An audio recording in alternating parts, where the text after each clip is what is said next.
Goeienaand, Suid-Afrika. Good evening to all the English people. Ja, you are greeted. Ja, mense, ja. Die 28ste Augustus 2024 en dit is nou so pas uit. Ja. Mense, ja. Dit is 'n koue nag hier in Appington. Ja, het is koud. Veral hier in Hillside, in Rosedale, ja, in Leeuwkopstraat waar ek bly. Ja, mense. Eens vandag het ek gepraat oor Sarah Strauss se kliniek. Ja, jy wat weer by Sarah Strauss, ek het met jou gepraat. Ek hoop, ja, jy wat daar werk, het die boodskap gekry. Ek vraag weer eens vir julle. Julle wat daar werk, ja, jy wat maak, het aandele daar. Ja, jy! Ek praat met jou! Of jy is die CEO daar? Ja, ek praat met jou! Verander jou maniere, man, asseblief toch. Ja, asseblief, ek praat met jou. Ja, asseblief, ek vraag jou baie mooi. Verander jou maniere.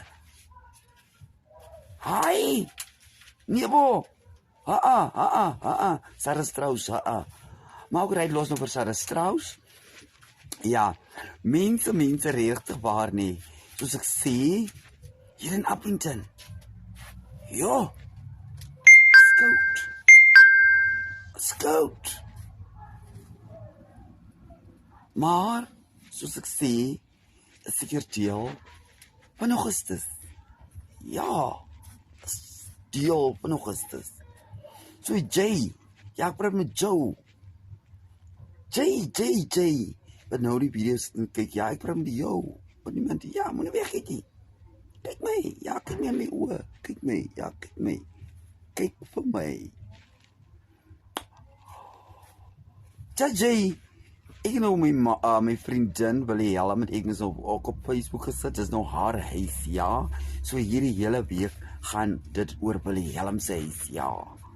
So mense, ek het baie om te sê vanaand, ja. Want ek is nog te kwaad. Ek is te kwaad vir Sarah Strauss se mense wat die gemeenskap behandel, lyk hulle is 'n stuk kak. Ja, ek sê dit weer. Jay, ek praat met Jay, wat die kliniek weer nie. Verander jou maniere. 'n lekker nag vir die hele Suid-Afrika en ek sien julle weer môre.